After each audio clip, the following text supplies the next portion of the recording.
Oke, selamat datang pada podcast kali ini. Sebelumnya perkenalkan, saya Selvi Oktaviani. Di sini saya sebagai moderator. Pada kesempatan kali ini, aku bakal bahas materi tentang yang salah satu isu yang sebenarnya dekat dengan kehidupan sehari-hari kita, tapi sangat jarang dibahas pada kehidupan kita. Tapi di sini aku nggak sendiri. Di sini aku sama teman-teman aku. Di sini ada Kak Yohan. Halo. Dan juga Kak Adista. Halo. Oke, sebelum itu aku mau nambahin sedikit data. Menurut survei PISA 2018, Indonesia ini menempatkan posisi yang sangat rendah. Dari 79 negara yang disurvei, kita itu menempatkan posisi pada 74. Aduh, Nah, banget.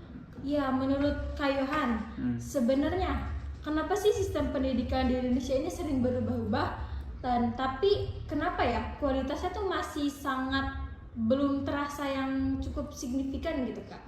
Kenapa sering berubah-ubah tapi nggak ada perbedaan yang signifikan Iya. di depan kita?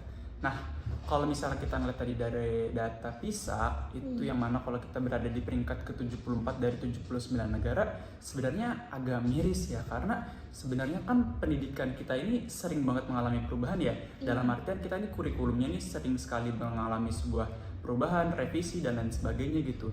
Yang terakhir tuh kan ada dari yang sebelumnya 2013 itu jadi ke kurikulum merdeka gitu, yang merupakan sebuah pembaharuan.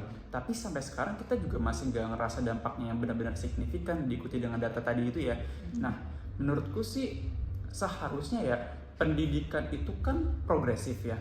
Maksudnya adalah pendidikan itu tuh bisa mengikuti perkembangan zaman gitu, karena zaman itu terus berkembang, zaman itu terus mengalami sebuah perubahan, yang mana pendidikan juga harus bisa mengikutinya gitu. Kalau dalam ranah sekarang sih seharusnya itu kita berfokus kepada digitalisasi dan juga globalisasi gitu. Nah, tapi ketika kita berbicara soal urgensi tersebut yang kemudian tidak dirasakan dampaknya kepada siswa-siswi saat ini, menurutku ada permasalahan di saat itu tidak bisa dibawakan dengan baik deh. Dalam artian ada masalah-masalah eksternal yang kemudian bisa menghadirkan perubahan-perubahan itu tidak memberikan manfaat yang benar-benar berarti gitu. Jadi menurutku dengan adanya banyak perubahan kurikulum itu bagus, tapi seharusnya bisa lebih bagus lagi jika diberikan dengan pemahaman yang cukup kepada para kepada pelaksana daripada kurikulum tersebut. Dalam arti ini adalah seorang tenaga pengajar gitu. Oke, itu kalau menurut Kak Yohan ya. Kalau menurut Kak Adista sendiri, apa sih yang sebenarnya terjadi pada pendidikan kita? Kenapa sih pendidikan kita itu susah maju dan sehingga membuat negara kita ini tertinggal dari negara-negara yang lain? Oke, menurut aku pendidikan di Indonesia susah maju dikarenakan banyaknya masalah yang terjadi secara bersamaan dan saling berhubungan. Contohnya kayak ketimpangan antar daerah. Di kota tuh akses internetnya lebih kencang, fasilitasnya lengkap, serta gurunya berkualitas. Sedangkan di daerah terpencil, bangunannya tidak layak, kurangnya tenaga pengajar dan akses internet itu kurang sekali. Yang kedua itu kurikulumnya sering berubah sehingga guru dan murid tidak stabil dalam menerapkan satu materi yang matang. Oke, tadi kan kita udah cukup bahas sedikit tentang pendidikan ya Kak. Selanjutnya kita langsung bahas ke materi yang agak dalam mungkin ya Kak. Boleh. Menurut Kak Yohan sendiri, pendidikan di Indonesia tuh gimana sih sebenarnya Kak? Oke, kalau kita ngomongin pendidikan tadi seperti pengantar yang udah disebutkan itu kan ada banyak sekali perubahan yang mengiringinya gitu ya. Ada banyak perubahan, ada banyak tantangan, yang mana tantangan tadi seperti disebutkan sama Adista itu ada infrastruktur dan juga tidak meratanya pendidikan itu di daerah-daerah luar Indonesia gitu, yang mungkin masih belum mendapatkan perhatian yang cukup dari pemerintah begitu ya.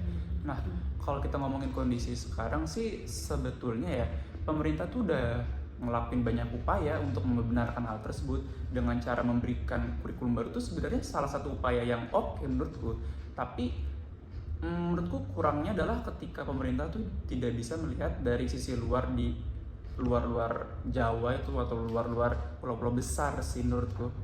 Oke, dari penjelasan yang tadi Kayuhan udah jabarkan, menurut Kayuhan apakah kurikulum yang sekarang diterapkan itu udah cukup relevan?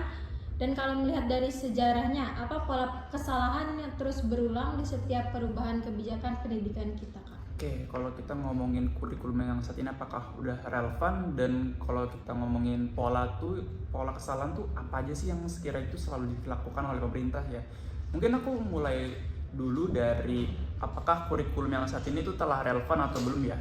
Karena menurutku kalau kurikulum yang saat ini itu tuh belum bisa benar-benar mengakomodir seluruh keterbutuhan daripada siswa-siswi itu sendiri. Karena kurikulum yang saat ini oke lah, kurikulum Merdeka itu lebih condong kepada praktikal. Tetapi bagaimana praktikal itu diproporsionalisasikan itu tuh nggak cukup merata menurutku, karena teoretikalnya itu masih di angka yang cukup tinggi yaitu 70%, dan praktikalnya di 30%, yang mana tuh tidak imbang sih menurutku. Harusnya tuh imbang di antara kedua hal itu. Oke, tadi kan udah cukup banyak bahas tentang pendidikan gitu ya, Kak. Nah, aku tuh mau mau bertanya kepada Kakak, Kak Yohan dan Kak Adista, faktor-faktor apa aja yang membuat kualitas pendidikan di Indonesia itu rendah, Kak? Ya, mungkin dimulai dulu aja sih dari Kak Adista, kayaknya tadi Boleh. mengkritisi banget ya. Boleh. Menurut aku faktornya tuh mental health. Jadi rendahnya pendidikan Indonesia tidak lepas dari persoalan mental health yang sering banget diabaikan. Banyak siswa yang mengalami stres akibat tekanan nilai yang tinggi dan lingkungan yang kurang suportif. Kondisi ini membuat mereka kehilangan fokus belajar yang dapat mempengaruhi mereka untuk kehilangan juga motivasi untuk belajar. Kalau dari Kak Yohan gimana? Kalau aku sih itu menarik ketiga masalah besar ya menurut aku. Yang pertama itu adalah soal tadi yang sempat disinggung sama Adista, itu adalah soal pemerataan infrastruktur. Benar kalau masalahnya saat ini itu banyak daerah-daerah luar Indonesia yang mana tuh tidak benar-benar terakomodir terhadap pendidikan yang layak gitu. Seperti kayak sekolah yang kadang itu langit-langitnya masih bolong, yang juga itu dikelilingi masih dengan sawah, dengan lumpur, itu tuh kan tidak benar-benar layak untuk dibuat sebagai media pembelajaran ya.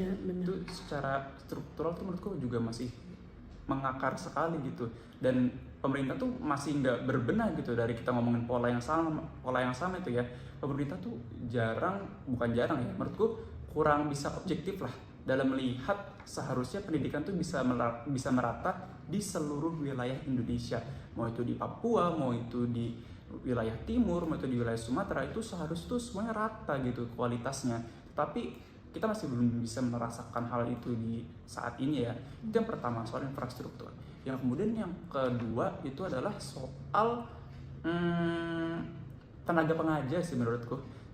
Tenaga pengajar itu masih belum cukup untuk memberikan kompetensi, yang mana untuk memberikan pengajaran kepada siswa-siswi itu tuh harus punya mutu yang juga oke gitu. Nah, kalau ngajarin siswa-siswi cuma berdasarkan karena tuntutan pekerjaan, menurutku juga belum cukup sih. Harusnya bisa dibarengin dengan pengetahuan yang lebih dari tenaga pengajar itu dalam hal pendidikan. Oke, itu udah lumayan cukup banyak ya Kak, faktor-faktor yang mempengaruhinya itu. Nah, kalau misalnya ada faktor, pasti ada solusinya dong Kak. Betul. Nah, menurut Kakak Adista sama Kak Yohan tuh solusinya tuh bagaimana Kak untuk membuat pendidikan Indonesia itu kualitasnya naik gitu Kak? Oke, mungkin Adista mau Ya nambahin? boleh. Menurut aku solusinya adalah kurikulum. Tadi kan aku udah ngebahas kurikulum, jadi kurikulumnya bisa lebih stabil, karena ya seperti yang dilakukan oleh negara maju. Contohnya kayak negara Finlandia.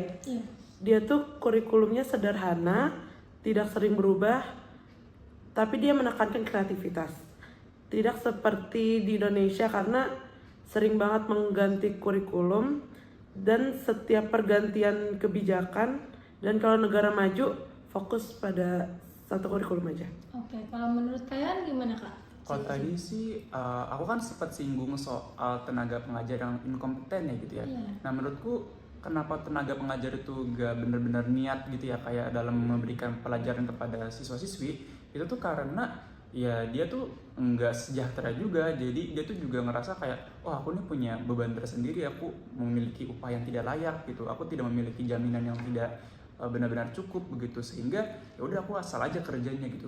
Nah menurutku solusinya tuh adalah dengan kita mensejahterakan para tenaga pengajar itu tuh bisa mendongkrak niat mereka untuk memberikan wawasan kepada kita dengan secara lebih komprehensif gitu, lebih niat karena ya ada jadinya tuh ada tuntutan pekerjaan kan kalau dengan upah yang layak gitu sih. Menurut aku itu paling dasar dulu aja deh. Oke, kalau misalnya aku bisa menyimpulkan ya dari apa yang tadi diucapkan sama Kak Dista dan juga Kak Yohan, sini aku izin menyimpulkan tentang faktornya itu yang pertama mungkin dari kompetensi guru ya Kak. Betul. Nah, dan tadi yang disampaikan oleh Kak Yohan itu ada solusinya itu mensejahterakan guru. Betul. Nah, menurut aku juga itu termasuk salah satu ya solusi yang sangat relevan gitu ya Kak. Karena dengan mensejahterakan guru akan mengajar secara lebih optimal, terus juga guru akan belajar lebih serius gitu Kak untuk mengajar karena dia mempunyai rasa tanggung jawab yang besar karena mempunyai dengan mensejahterakan itu kan jadinya gajinya pun naik gitu-gitu ya Kak. Betul. Oke, nggak kerasa ya Kak, kita udah di akhir penghujung acara Kak. Nggak kerasa, terus dengan bahasan yang tadi kita sudah bahas, semoga pendengar bisa membuka perspektif lain dari tentang pendidikan ini ya Kak. Oke, sebelumnya aku mau ngucapin terima kasih banyak Kak juga. Kalian dan juga Kak Dista udah bisa menyempatkan waktu pada podcast kali ini. Oke teman-teman, sebelumnya saya Selvi Briaktaviani dan juga teman-teman saya, terima kasih. Kami berdua pamit undur diri. Wassalamualaikum warahmatullahi wabarakatuh. Dadah. See you.